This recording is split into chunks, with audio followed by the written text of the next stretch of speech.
সব ধরনের আশ্রয় আবেদন স্থগিত করল যুক্তরাষ্ট্র। চলবে যাচাই বাছাই। আফগানদের ভিসা দেয়া সাময়িক বন্ধ ঘোষণা। আশ্রয় প্রার্থীদের অধিকার রক্ষার আহ্বান জাতিসংঘের।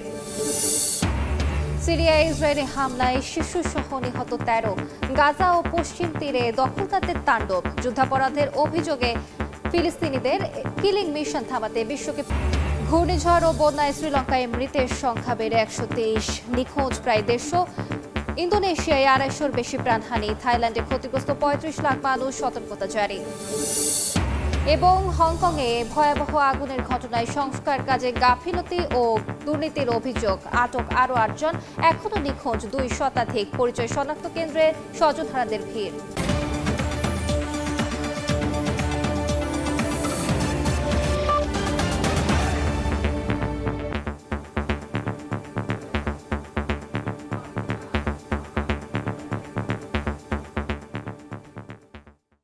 আন্তর্জাতিক সময়ের সঙ্গে আছি আমি আলিশা ইসলাম।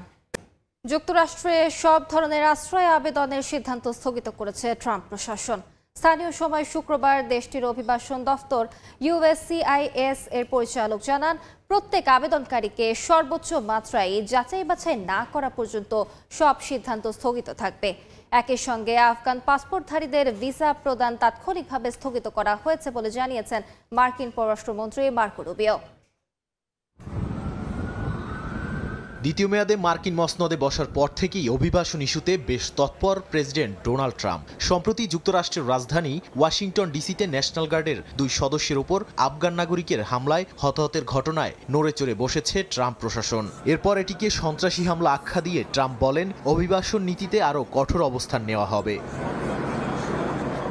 এরই জেরে এবার যুক্তরাষ্ট্রে সব ধরনের আশ্রয় আবেদনের সিদ্ধান্ত স্থগিত করেছে ট্রাম্প প্রশাসন। স্থানীয় সময় শুক্রবার দেশটির অভিবাসন দপ্তর USCIS এর পরিচালক জোসেফ এডলো সামাজিক মাধ্যম এক্সে এক পোস্টে জানান, যুক্তরাষ্ট্রে আশ্রয়প্রার্থী প্রত্যেক বিদেশি নাগরিককে সর্বোচ্চ পর্যায়ে যাচাই বাছাই না করা পর্যন্ত আশ্রয় সংক্রান্ত সব ধরনের সিদ্ধান্ত স্থগিত থাকবে। এদিকে মার্কিন পররাষ্ট্রমন্ত্রী মার্কো রুবিও জানান, আফগান পাসপোর্টধারীদের জন্য ভিসা প্রদান তাৎক্ষণিকভাবে স্থগিত করা হয়েছে। একই সঙ্গে ট্রাম্প প্রশাসন 19টি দেশ থেকে আসা অভিবাসীদের গ্রিন কার্ড পুনরায় পর্যালোচনার নির্দেশ দিয়েছে। এর আগে আরও এক ধাপ এগিয়ে ট্রাম্প বলেন, তৃতীয় বিশ্বের দেশগুলো থেকে আসা অভিবাসন স্থায়ীভাবে বন্ধের কথা ভাবছেন তিনি। যদিও কোন কোন দেশ এর আওতায় পড়বে তা স্পষ্ট করে বলেননি ট্রাম্প। তবে আশ্রয় প্রার্থীদের অধিকার রক্ষার আহ্বান জানিয়েছে জাতিসংঘ। নাদিম মারজান, সময় সংবাদ। ইসরায়েলি হামলায় সিরিয়ার দামেস্কে শিশুসহ অন্তত 13 জন নিহত হয়েছেন। আহত হয়েছেন আরও 25 জন। শুক্রবার স্থানীয় সময় ভোরে অনুপ্রবেশ করে দামেস্কের বেইত জেন এলাকায় অভিযান চালানোর পাশাপাশি গোলাবর্ষণ করে দখলদার বাহিনী। এ সময় নিরাপদ স্থানে পালিয়ে যেতে বাধ্য হয় বহু পরিবার। এক বিবৃতিতে ইসরায়েলি হামলাকে পূর্ণ মাত্রার যুদ্ধাপরাধ আখ্যা দিয়ে নেতানিয়াহু বাহিনী পরিকল্পিত হামলা চালাচ্ছে বলে মন্তব্য করেছে সিরিয়ার পররাষ্ট্র মন্ত্রণালয়। অনুপ্রবেশের পর স্থানীয় বাসিন্দাদের সঙ্গে ইসরায়েলি বাহিনীর সংঘর্ষের ঘটনা ঘটে।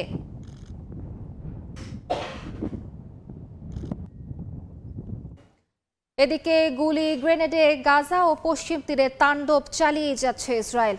উপত্যকায় যুদ্ধবিরতি চুক্তির তোয়াক্কাই করছে না দখলদার বাহিনী। নেতানিয়াহুর সামরিক বাহিনীর তৎপরতা যুদ্ধাপরাধের পর্যায়ে পৌঁছেছে বলে আবারও অভিযোগ করেছে ফিলিস্তিনের পররাষ্ট্র মন্ত্রণালয়। তেল আবিবের কিলিং মিশন থামাতে বিশ্বকে এখনই পদক্ষেপ নেওয়ার আহ্বানও জানানো হয়েছে। অধিকৃত পশ্চিম তীর ও গাজা উপত্যকার পরিস্থিতি ক্রমেই খারাপ হচ্ছে।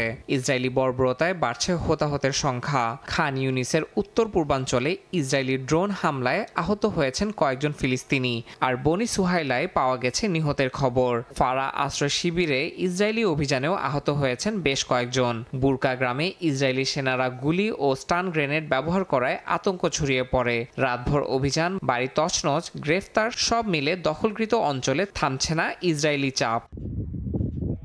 গাজা কর্তৃপক্ষ বলছে ধারাবাহিকভাবে যুদ্ধবিরতি লঙ্ঘন করে যাচ্ছে ইসরায়েল। ফিলিস্তিনের পররাষ্ট্র মন্ত্রণালয় জানিয়েছে ইসরায়েলের ব্যাপক সামরিক তৎপরতা যুদ্ধাপরাধের পর্যায়ে পৌঁছেছে। ইসরায়েলের কিলিং মিশন থামাতে প্রয়োজন জরুরি হস্তক্ষেপ। বিশেষ করে জেনিনের সাম্প্রতিক হত্যাকাণ্ড আন্তর্জাতিক আদালত ও জাতিসংঘ নিরাপত্তা পরিষদের তাৎক্ষণিক পদক্ষেপের দাবি রাখে। আন্তর্জাতিক সুরক্ষা ব্যবস্থা না এলে পশ্চিম তীর জুড়ে মৃত্যুর মিছিল থামবে না বলে সতর্ক করা হয়েছে। গাজায় ত্রাণ কার্যক্রম যুদ্ধবিরতি চুক্তি অনুযায়ী চলছে না বলে অভিযোগ উঠেছে। মোট ২৮,০০০ ত্রাণবাহী ট্রাকের মধ্যে মাত্র ৯,৯৩০টি প্রবেশ করেছে বলে জানিয়েছে আল জাজিরা, যা ৩৫% কম। এমন পরিস্থিতিতে প্রথমবার ইসরায়েল সফরে যাচ্ছেন German chancellor Friedrich Merz. ৬ December থেকে শুরু হবে তার এ সফর। জার্মানি ইসরায়েলের প্রধান অস্ত্র সরবরাহকারী দেশগুলোর মধ্যে একটি। ইয়াসিন মোহাম্মদ জিসান, সময় সংবাদ। আন্তর্জাতিক সময় আরো থাকছে। ভারতের ৩ অঞ্চল নিজেদের দাবি করে নেপালের ১০০ রুপির নোট প্রকাশ। নয়াদিল্লি কাঠমান্ডু উত্তেজনা, বাস্তব অবস্থার পরিবর্তন হবে না বলছে মোদী প্রশাসন। ইউক্রেনের কুপিয়ানস্ক শহর দখলে নেয়ার দাবি করেছেন রুশ প্রেসিডেন্ট ভ্লাদিমির পুতিন। যদিও তার দাবি নাকচ করেছেন ইউক্রেনের সেনাপ্রধান। পাল্টা রাশিয়ার তেল শোধনাগার ও বিমান ঘাঁটিতে হামলার দাবি করেছেন তিনি। এরই মধ্যে শনিবার স্থানীয় সময় ভোরে কিয়েভের রুশ ড্রোন হামলায় ২ জন নিহত এবং ১৫ জন আহত হয়েছেন। কূটনৈতিক তোড়জোড় আর শান্তি আলোচনা উপেক্ষা করেই চলছে রাশিয়া ইউক্রেনের পাল্টাপাল্টি হামলা। শনিবার স্থানীয় সময় ভোরে কিয়েভের মধ্য ও পূর্বাঞ্চলে রুশ ড্রোন হামলায় কয়েকজন আহত হয়েছেন। ক্ষতিগ্রস্ত হয়েছে ঘরবাড়ি। আকাশ প্রতিরক্ষা ব্যবস্থা সক্রিয় থাকলেও ড্রোনের আঘাত এড়ানো যায়নি বলে জানিয়েছে কিয়েভ। একই সময় উত্তর পূর্বাঞ্চলীয় কুপিয়ানস্ক শহরটি পুরোপুরি রাশিয়ার নিয়ন্ত্রণে বলে দাবি করেছেন রুশ প্রেসিডেন্ট ভ্লাদিমির পুতিন। ইউক্রেনের সেনাপ্রধান তা নাকচ করে বলেন, কুপিয়ানস্কে ইউক্রেনীয় বাহিনী এখনও অভিযান চালিয়ে রুশ সেনাদের খুঁজে বের করছে। সেই সঙ্গে রাশিয়ার সারাতভ তেল শোধনাগার ও অধিকৃত ক্রিমিয়ার সাকি এয়ারবেজে হামলার কথাও জানান সেনাপ্রধান। পাল্টা দাবি করে মস্কো জানায়, রাতভর ১৩৬টি ইউক্রেনীয় ড্রোন ভূপাতিত করেছে রুশ সেনারা। এছাড়া দোনেৎস্কের পোক্রোভস্ক এলাকায় হাজার হাজার ভবন গুঁড়িয়ে দেওয়ার দাবি রুশ প্রতিরক্ষা মন্ত্রণালয়ের, যদিও তা অস্বীকার করেছে কিয়েভ প্রশাসন। এর মধ্যে ইউক্রেনের অভ্যন্তরে দেখা দিয়েছে রাজনৈতিক টালমাটাল। দেশটির প্রেসিডেন্ট ভলোদিমির জেলেনস্কির chief of staff Andriy Yermak পদত্যাগ করেছেন। তার বাড়িতে দুর্নীতি বিরোধী সংস্থার অভিযানের ঘণ্টাখানেক পরেই এই সিদ্ধান্ত নেন তিনি। জাতির উদ্দেশ্যে ভাষণে জেলেনস্কি বলেন, প্রেসিডেন্টের কার্যালয় ঢেলে সাজানো হবে। একই সঙ্গে ঐক্যে ফাটল ধরতে দেওয়া হবে না বলেও জানান তিনি। এমনকি ওয়াশিংটনের সঙ্গে আসন্ন শান্তি আলোচনায় সামরিক, গোয়েন্দা ও কূটনৈতিক শীর্ষ কর্মকর্তারা অংশ নেবেন বলেও জানিয়েছেন জেলেনস্কি। নাদিম মারজান, সময় সংবাদ। কৃষ্ণ সাগরে তুরস্ক উপকূলের কাছে রাশিয়ার 2টি তেলবাহী ট্যাঙ্কার জাহাজে বিস্ফোরণ হয়েছে। ঘটনার পরপরই কাইরোস ও বিরাট নামের জাহাজ দুটিতে আগুন ধরে যায়। পরে তুরস্কের কোস্টগার্ডের অভিযানে ৪৫ জনকে উদ্ধার করা হয়। এখনও বিস্ফোরণের কারণ জানা যায়নি। এই ঘটনার পর অঞ্চল জুড়ে সতর্কতা জারি করা হয়েছে। স্থানীয় সময় শুক্রবার কৃষ্ণ সাগরের তুরস্কের উপকূল থেকে কয়েক নটিক্যাল মাইল দূরে কৃষ্ণ সাগরে পরপর আগুন ধরে যায় কাইরোস ও বিরাট নামের 2টি তেলবাহী জাহাজে। আন্তর্জাতিক নিষেধাজ্ঞার আওতায় থাকা রাশিয়ার কথিত শ্যাডো ফ্লিটের অংশ এই 2টি জাহাজ। তুরস্কের পরিবহন মন্ত্রণালয় জানায়, গাম্বিয়া পতাকাবাহী কাইরোস প্রথমে বিস্ফোরিত হয়ে আগুন ধরে যায়। মিশর থেকে রাশিয়ার নোভোরোসিসকে জাহাজটি খালি অবস্থায় যাচ্ছিল। ঘটনাস্থল ছিল কোজাইলি উপকূল থেকে প্রায় 28 নটিক্যাল মাইল দূরে। কয়েক ঘন্টা পরে প্রায় 35 নটিক্যাল মাইল দূরে বিরাট নামের আরেকটি নিষিদ্ধ ট্যাঙ্কারে আগুন ধরে যায়। এটিকে স্ট্রাইক বা আঘাতপ্রাপ্ত বলে উল্লেখ করেছে তুরস্কের মেরিটাইম কর্তৃপক্ষ। যদিও জাহাজটির আঘাতের উৎস নিয়ে এখনও কিছু নিশ্চিত করা হয়নি। তুরস্ক বলছে প্রথম বিস্ফোরণের পেছনেও বহিরাগত আঘাতের ইঙ্গিত পাওয়া গেছে। তবে সেটি নৌ মাইন, ভেসে থাকা যুদ্ধবিধ্বস্ত বিস্ফোরক নাকি লক্ষ্যভেদী কোনো হামলা তা এই মুহূর্তে পরিষ্কার নয়। 2 জাহাজের মোট 45 জন ক্রুকে উদ্ধার করা হয়েছে। দুটি জাহাজই রাশিয়ার অপরিশোধিত তেল পরিবহনের জন্য ব্যবহৃত শ্যাডো ফ্লিটের অংশ, যেগুলোর মালিকানা গোপন রাখতে বিভিন্ন দেশের পতাকা ব্যবহার করা হতো। ভিরাট জাহাজটিকে যুক্তরাষ্ট্র এই বছরের জানুয়ারিতে নিষিদ্ধের তালিকায় তোলে। এরপর ইউরোপীয় ইউনিয়ন, যুক্তরাজ্য, সুইজারল্যান্ড ও কানাডাও নিষিদ্ধ ঘোষণা করে। অন্যদিকে কাইরোসকে ইইউ জুলাইয়ে নিষিদ্ধ করে, পরে যুক্ত হয় যুক্তরাজ্য ও সুইজারল্যান্ড। সাম্প্রতিক বছরগুলোতে যুদ্ধের কারণে কৃষ্ণ সাগরে অনিয়ন্ত্রিত মাইন ভেসে বেড়ানোর ঘটনা বাড়তে থাকায় আগেই ঝুঁকি বেড়েছিল। নতুন এই দুই বিস্ফোরণের পর অঞ্চলটিতে উচ্চ সতর্কতা জারি করা হয়েছে। তুরস্কের বসফরাসের আশপাশে জাহাজ চলাচলের নজরদারি জোরদার করা হয়েছে। ইয়াসিন মোহাম্মদ জিসান, সময় সংবাদ।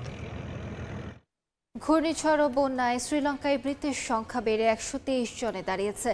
এখনও নিখোঁজ রয়েছেন 130 জন। দেশ জুড়ে ক্ষতিগ্রস্ত প্রায় 44,000 মানুষ। ইন্দোনেশিয়ার সুমাত্রায় ভয়াবহ বন্যা ও ভূমিধসে মৃতের সংখ্যা 250 ছাড়িয়েছে। এদিকে থাইল্যান্ডের দক্ষিণাঞ্চলে বন্যায় ক্ষতিগ্রস্ত 35 লাখের বেশি মানুষ। টানা বর্ষণ, পাহাড়ি ঢল আর ভূমিধসে গোটা অঞ্চল জুড়ে জারি হয়েছে সর্বোচ্চ সতর্কতা। স্থানীয় সময় শুক্রবার শ্রীলঙ্কা জুড়ে বয়ে যাওয়া ঘূর্ণিঝড় দিতোয়ার প্রভাবে 300 মিলিমিটারের বেশি বৃষ্টিপাত হয়। এতে দেশটির পূর্ব মধ্যাঞ্চলে ব্যাপক ভূমিধসের ঘটনা ঘটে। এরই মধ্যে বহু মানুষের প্রাণহানি হয়েছে। অনেকে নিখোঁজ থাকায় মৃতের সংখ্যা বাড়তে পারে বলে আশঙ্কা করছে কর্তৃপক্ষ। নিখোঁজদের সন্ধানে চলছে উদ্ধার তৎপরতা। পোলোনারোয়ায় ভেঙে পড়া সেতুর ওপর আটকে থাকা বেশ কয়েকজনকে উদ্ধার করেছে বিমান বাহিনী। ছাদে আটকে থাকা অনেক পরিবারকে নিরাপদে সরিয়ে নেওয়া হয়। দেশজুড়ে ক্ষতিগ্রস্ত প্রায় 44,000 মানুষের ঠাঁই হয়েছে বিভিন্ন স্কুল ও আশ্রয় কেন্দ্রে। ইন্দোনেশিয়ার সুমাত্রা দ্বীপের পরিস্থিতি আরও ভয়াবহ। আকস্মিক বন্যায় পাহাড়ি ঢলে তলিয়ে গেছে পুরো গ্রাম। মৃতের সংখ্যা 250 ছাড়িয়েছে। এখনো নিখোঁজ বহু মানুষ। ঘরবাড়ি ডুবে যাওয়ায় প্রায় 3,000 পরিবার আশ্রয় নিয়েছে আশ্রয় কেন্দ্রে। যোগাযোগ বিচ্ছিন্ন হয়ে পড়ায় বন্যা কবলিত এলাকায় পৌঁছানো যাচ্ছে না উদ্ধার কাজে ব্যবহৃত ভারী যন্ত্রপাতি। হাত দিয়ে খুঁড়েই কাদামাটি পাথরের নিচে আটকে পড়াদের খুঁজছে সেনা, পুলিশ ও স্বেচ্ছাসেবীরা। এদিকে থাইল্যান্ডের দক্ষিণাঞ্চলের হাত ইয়াইও এখনও হাঁটুপানি ও কাদামাটিতে বিপর্যস্ত। বিদ্যুৎ বিচ্ছিন্ন অনেক মানুষ। গত 3 দিনে 630 মিলিমিটারের বেশি বৃষ্টিপাত হওয়ায় পাহাড়ি ঢলে ডুবে গেছে সমতল। স্থানীয় কর্তৃপক্ষ জানায় বন্যায় শতাধিক মানুষ প্রাণ হারিয়েছেন। ক্ষতিগ্রস্ত 45 লাখের বেশি বাসিন্দা। আবহাওয়া বিশেষজ্ঞরা বলছেন মালাক্কা প্রণালীতে মৌসুমি ঝড়ের কারণে শ্রীলঙ্কা, থাইল্যান্ড, ইন্দোনেশিয়া ও মালয়েশিয়ায় বন্যা ভূমিধস বাড়ছে। রাইসা জান্নাত, সময় সংবাদ। হংকংয়ের আবাসিক ভবনে ভয়াবহ আগুনে মৃতের সংখ্যা বেড়ে 128 জনে দাঁড়িয়েছে। এখনও নিখোঁজ 3 শতাধিক। সংস্কার কাজে গাফিলতি ও দুর্নীতির অভিযোগে নতুন করে 8 জনকে আটক করেছে কর্তৃপক্ষ। এর আগে 3 জন প্রকৌশলীকে পুলিশের হেফাজতে নেওয়া হয়েছিল। টাওয়ারগুলোর প্রতিটি অ্যাপার্টমেন্টে অভিযান চালাচ্ছে দমকল কর্মীরা। স্বজনহারা পরিবারগুলো ভিড় জমাচ্ছে পরিচয় শনাক্ত কেন্দ্রে। প্রায় 2300 দমকল কর্মীর সারারাত প্রচেষ্টায় হংকংয়ের 7টি বহুতল ভবনে ছড়িয়ে পড়া আগুন নিয়ন্ত্রণে আনা সম্ভব হয়। এরপর ভবনের ভেতর থেকে শুরু হয় অ্যাপার্টমেন্ট থেকে অ্যাপার্টমেন্টে অনুসন্ধান। মিলেছে আরও পোড়াদেহ। কর্তৃপক্ষ বলছে প্রতিটি ফ্লোর ঘুরে তথ্য সংগ্রহ করতে আরও কয়েকদিন লাগবে। প্রাথমিক তদন্তে উঠে এসেছে প্রেস্টিজ কনস্ট্রাকশন অ্যান্ড ইঞ্জিনিয়ারিংয়ের তদারকিতে থাকা সংস্কার কাজে গুরুতর নিরাপত্তাহীনতা ছিল। প্রকল্প পরিচালক, কোম্পানির 2 শীর্ষ কর্মকর্তা ও এক কনসালটেন্টকে বৃহস্পতিবার ম্যানস্লটার অভিযোগে আটক করা হয়। পুলিশের ধারণা অগ্নিকাণ্ডের সময় ন্যূনতম সেফটি প্রোটোকল মানা হয়নি, যা মৃত্যুহার বাড়িয়েছে। স্থানীয় সময় শুক্রবার নতুন করে 8 জনকে গ্রেফতার করে দেশটির দুর্নীতি দমন কমিশন ICAC। অভিযুক্তদের অফিসে অভিযান চালিয়ে জব্দ করা হয়েছে নকশা, চুক্তিপত্র ও ব্যাংক রেকর্ড, যা সংস্কার টেন্ডার প্রক্রিয়ায় অনিয়মের ইঙ্গিত দিচ্ছে। কর্মকর্তারা বলছেন ভবনের ব্যবস্থাপনা থেকে দরপত্র অনুমোদন সবকিছুই খতিয়ে দেখা হবে। নিকটস্থ কমিউনিটি হলে নিখোঁজদের স্বজনদের জন্য খোলা হয়েছে অস্থায়ী সহায়তা কেন্দ্র। শত শত মানুষ আসছেন পরিবার পরিজনের ছবি নিয়ে, মিলিয়ে দেখছেন দেয়ালে টাঙানো উদ্ধার তালিকা। কর্তৃপক্ষ জানিয়েছে DNA মিলিয়ে মরদেহ শনাক্তে আরও কয়েক সপ্তাহ সময় লাগবে, আর পুরো তদন্ত চলবে 3 থেকে 4 সপ্তাহ পর্যন্ত। ইয়াসিন মোহাম্মদ জিসান, সময় সংবাদ। আন্তর্জাতিক সময় আরও থাকছে। এয়ারবাসের প্রায় ৬,০০০ বিমানের সফটওয়্যার আপডেটের নির্দেশ। সূর্যের বিকিরণে বিমানের কন্ট্রোল ডাটায় ত্রুটির সংখ্যায় বাতিল বহু ফ্লাইট, দুর্ভোগে যাত্রীরা। ভারতের কয়েকটি অঞ্চলকে নেপাল নিজেদের বলে দাবি করায় নয়াদিল্লি কাঠমান্ডু উত্তেজনা দেখা দিয়েছে। কালাপানি, লিপুলেক ও লিম্পিয়াধুরাকে নিজেদের মানচিত্রে অন্তর্ভুক্ত করে বৃহস্পতিবার নতুন ১০০ রুপির নোট প্রকাশ করে নেপাল।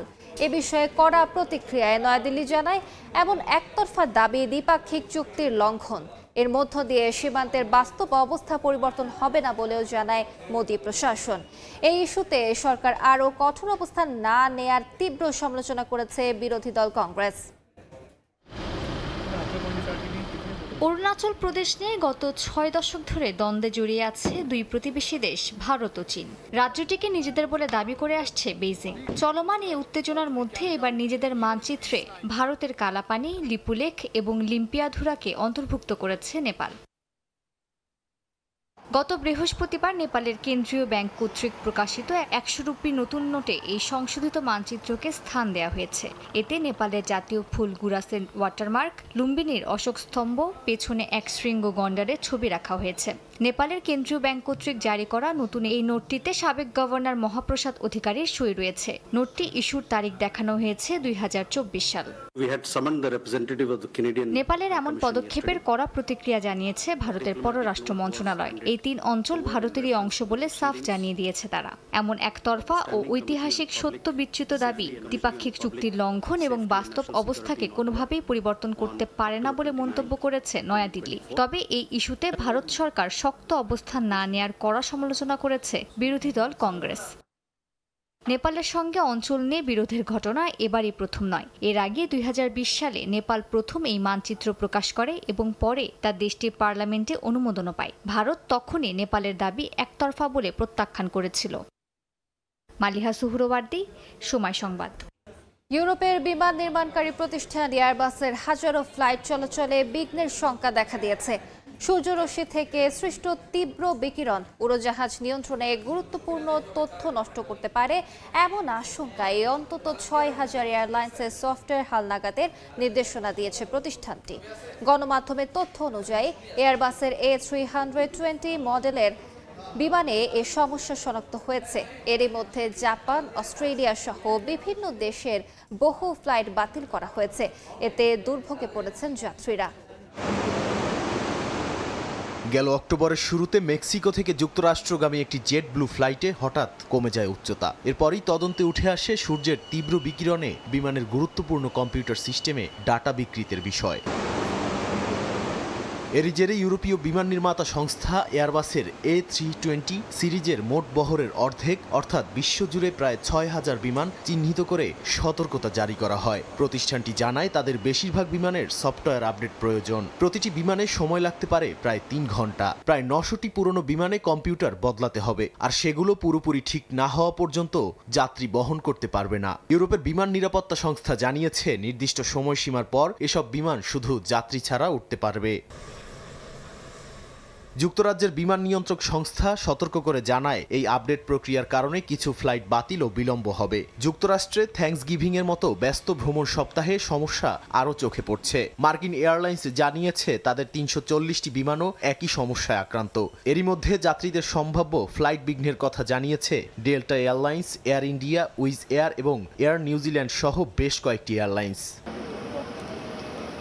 অবশ্য কিছু বিমান সংস্থা দ্রুত আপডেট শেষ করে স্বাভাবিক কার্যক্রমে ফেরার চেষ্টা করছে বলে জানা গেছে। এয়ার নিউজিল্যান্ড জানিয়েছে নির্দিষ্ট সময় পর্যন্ত যেখানে সম্ভব ফ্লাইট চালু রাখা হবে এবং আপডেটটি পুরোপুরি সতর্কতামূলক। এয়ারবাসও জোর দিয়ে বলছে তাদের বিমান নিরাপদ ছিল, কিন্তু ঝুঁকি উপেক্ষা করা যাবে না।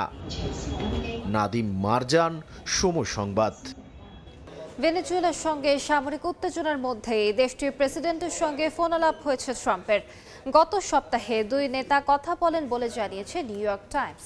কথোপকথনে নিজেদের মধ্যে একটি সম্ভাব্য বৈঠকের বিষয়ে আলোচনা করেছেন তারা। ওই সময় ট্রাম্পের সঙ্গে মার্কিন পররাষ্ট্রমন্ত্রী মার্কো রুবিও উপস্থিত ছিলেন। তবে আরেকটি সূত্র বলছে আপাতত দুই নেতার বৈঠকের কোনো পরিকল্পনা নেই। সম্প্রতি ভেনেজুয়েলা উপকূলের কাছে মার্কিন রণতরী মোতায়েন ঘিরে দুদেশের মধ্যে উত্তেজনা বেড়েছে। মাদুরোর বিরুদ্ধে মাদক চক্রের নেতৃত্ব দেওয়ার অভিযোগ তুলেছে যুক্তরাষ্ট্র। আফগানিস্তান সংলগ্ন তাজিকিস্তান সীমান্তে সশস্ত্র ড্রোন হামলায় ৩ চীনা নাগরিক নিহত হয়েছেন। স্থানীয় সময় শুক্রবার তাজিকিস্তানের রাজধানী দুশানবেতে অবস্থিত চীনা দূতাবাস এ খবর নিশ্চিত করে। দেশটির দক্ষিণ পশ্চিম খাতলন প্রদেশে গেল বুধবারের ওই হামলায় আহত হন আরও একজন। বিবৃতিতে তাজিকিস্তানের পররাষ্ট্র মন্ত্রণালয় জানায়, দেশটির এলএলসি শাহিন SM নামের একটি কোম্পানিকে লক্ষ্য করে আফগানিস্তান থেকে গ্রেনেডবাহী ড্রোন ছোড়া হয়েছে। হতাহতের ঘটনায় দুঃখ প্রকাশ করে হামলার নিন্দা জানিয়েছে তালেবান সরকার। ভিসামুক্ত ভ্রমণে খসড়া চুক্তিতে অনুমোদন দিয়েছে রাশিয়া ও সৌদি আরব। চুক্তি কার্যকর হলে দুই দেশের নাগরিকরা বছরে 3 মাস ভিসা ছাড়া দেশ দুটিতে অবস্থান করতে পারবেন। তবে চাকরি, পড়াশোনা বা স্থায়ী আবাসনের জন্য আলাদা অনুমতি লাগবে। হজ যাত্রার ক্ষেত্রেও রুশ নাগরিকদের জন্য এই সুবিধা প্রযোজ্য হবে না। চূড়ান্ত অনুমোদনের 7 দিন পর এটি কার্যকর হবে বলে জানানো হয়েছে। এদিকে রুশ পর্যটন খাত সংশ্লিষ্টরা বলছেন, এই পদক্ষেপে পর্যটক বাড়ার পাশাপাশি ব্যবসায়িক ও সাংস্কৃতিক সম্পর্ক আরও জোরদার হবে। চলতি বছরের প্রথম 3 মাসেই প্রায় 10,000 সৌদি নাগরিক রাশিয়া সফর করেন। রিয়াদ, মস্কো সরাসরি নতুন ফ্লাইট চালুর পর ভ্রমণ আরও বেড়েছে।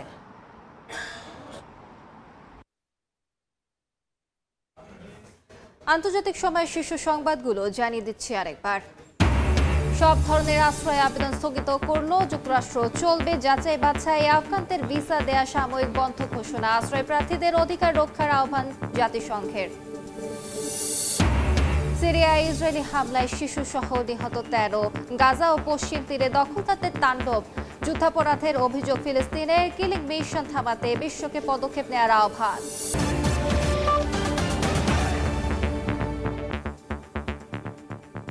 এ ছিল আন্তর্জাতিক সময়। এরপর বিকেল 5টার সময় সংবাদের সঙ্গে থাকবেন কামরুজ্জামান মামুন। আলিশা, ধন্যবাদ আপনাকে। বিকেল 5টার সময় সংবাদ নিয়ে আসছি কিছুক্ষণ পর, সঙ্গে থাকুন সময়ের।